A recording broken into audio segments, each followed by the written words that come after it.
नमस्कार दोस्तों, आज मैं आप सभी के समक्ष माघ मास के महात्म्य का चौथा भाग प्रस्तुत कर रही हूँ।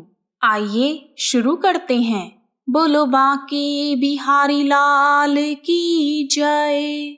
श्री कृष्ण गोविंद हरे मुरारी, हे नाथ नारायण वासुदेवा। जय श्री कृष्णा। एक दिन महान मृगशृंग अपने पिता से बोले, हे तात, पुत्र की उत्पत्ति के लिए माता और पिता को जो दुख सहने पड़ते हैं उनका बदला 100 वर्षों में भी चुकाया नहीं जा सकता।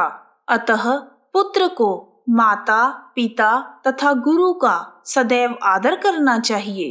इन तीनों के संतुष्ट होने पर सब तपस्या पूर्ण हो जाती है। शास्त्रों में माता, पिता और गुरु तीनों की सेवा को सबसे बड़ा और महान तप बताया गया है। विद्वान पुरुष इन्हीं तीनों की आराधना करके तीनों लोकों पर विजय पाते हैं। मनुष्य को अखंड ब्रह्मचर्य का पालन करते हुए पिता से 3, 2 या 1 वेद का अध्ययन करने के पश्चात ही गृहस्थ आश्रम में प्रवेश करना चाहिए। यदि पत्नी सदाचारी और अनुकूल हो तो स्वर्ग से क्या लेना है, घर ही स्वर्ग हो जाता है। और यदि पत्नी विपरीत स्वभाव की मिल गई तो नरक में जाने की क्या आवश्यकता है, यही नरक का दृश्य दिख जाता है। यदि पत्नी विनयशील हो तो धर्म, अर्थ और काम की प्राप्ति निश्चित है।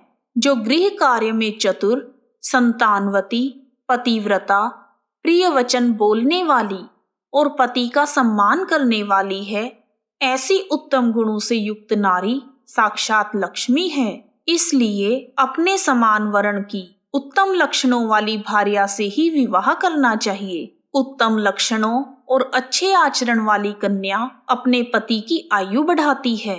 अतः पिताजी, ऐसी भार्या कहाँ मिलेगी? मैं ऐसी ही एक नारी से विवाह करना चाहता हूँ। तब कुत्स मुनि ने हंसते हुए कहा, हे परम बुद्धिमान मृगशृंग, इसके लिए तुम चिंता मत करो। तुम्हारे जैसे सदाचारी पुरुष के लिए कुछ भी दुर्लभ नहीं है। जो सदाचारहीन, आलसी, अतिथि पूजा से दूर रहने वाले मनुष्य होते हैं, उनके लिए ऐसी स्त्री मिलना दुर्लभ है।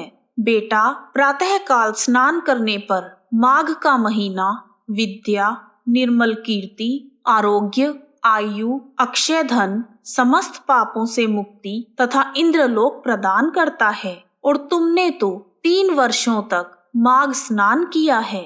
माघ मास सौभाग्य, सदाचार, संतान वृद्धि, सत्संग, सत्य, उदार भाव, ख्याति, शूरता और बल, यह सब देता है। कहाँ कहाँ तक गिनाऊं, वह क्या नहीं देता। कमल के समान नेत्रों वाले भगवान श्री हरि माघ स्नान करने के कारण ही तुम पर प्रसन्न हैं। वशिष्ठ जी ने कहा, हे राजन, पिता के यह सत्य वचन सुनकर मृगशृंग मुनि मन ही मन बहुत प्रसन्न हुए। उन्होंने अपने पिता को शीश नवाकर पुनः प्रणाम किया और दिन रात हृदय में श्री हरि भगवान का चिंतन करने लगे। मृगशृंग मुनि की बातें सुनने के बाद उनके पिता ने उनके विवाह के लिए लड़की को खोजना शुरू कर दिया। उन्हीं के नगर में उचथ्य नामक एक श्रेष्ठ मुनि थे। उनकी कन्या कमल के समान नेत्रों वाली सुव्रता थी। वह माघ मास में प्रतिदिन सुबह उठकर अपनी सखियों के साथ कावेरी नदी के पश्चिमगामी प्रवाह में स्नान किया करती थी। स्नान के समय वह प्रार्थना करती थी, हे देवी, तुम सहाय पर्वत की घाटी से निकलकर श्रीरंग क्षेत्र में प्रवाहित होती हो। हे कावेरी देवी, तुम्हें नमस्कार है। मेरे पापों का नाश करो। तुम बड़ी सौभाग्यशालिनी हो। माघ मास में जो तुम्हारे जल में स्नान करते हैं, तुम उनके सभी पापों को हर लेती हो। हे माँ, मुझे मंगल प्रदान करो। मुझे पति, धन, पुत्र, संपूर्ण मनोरथ और पातिव्रत्य पालन की शक्ति दो। ऐसा कहकर सुव्रता कावेरी नदी को प्रणाम करती और जब सूर्य कुछ कुछ उदय होने लगता उस समय वह स्नान किया करती थी। इस प्रकार उसने 3 वर्षों तक माघ स्नान किया। उसका उत्तम चरित्र तथा गृह कार्य में चतुरता देखकर उसके पिता बड़े प्रसन्न रहते थे। इसी बीच कुत्स मुनि ने अपने पुत्र मृगशृंग के लिए उचथ्य मुनि की कन्या का वरण करने का विचार किया। मृगशृंग मुनि ने उस कन्या से विवाह करने की इच्छा जताई। एक दिन सुव्रीता अपनी 3 सखियों के साथ माघ स्नान करने के लिए कावेरी नदी के तट पर गई। उसी समय एक भयानक जंगली हाथी पानी में से निकला। उसे देखकर वह सभी कन्याएं डर कर वहां से भाग गई। बहुत तेज भागने के कारण वह सब हांफने लगी और तिनकों से ढके हुए एक बड़े से कुएं में गिर गई। कुएं में गिरते ही उनके प्राण निकल गए। जब वह चारों कन्याएं वापस लौटकर नहीं आई, तब माता पिता उनकी खोज के लिए इधर उधर भटकने लगे।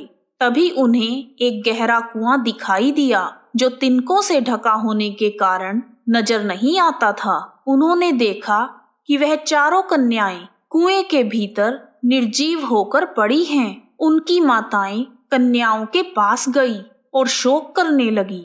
उनकी माताओं का रुदन सुनकर मृगशृंग मुनि वहां आ पहुंचे। इस प्रकार माघ मास के महात्म्य का चौथा भाग पूर्ण हुआ।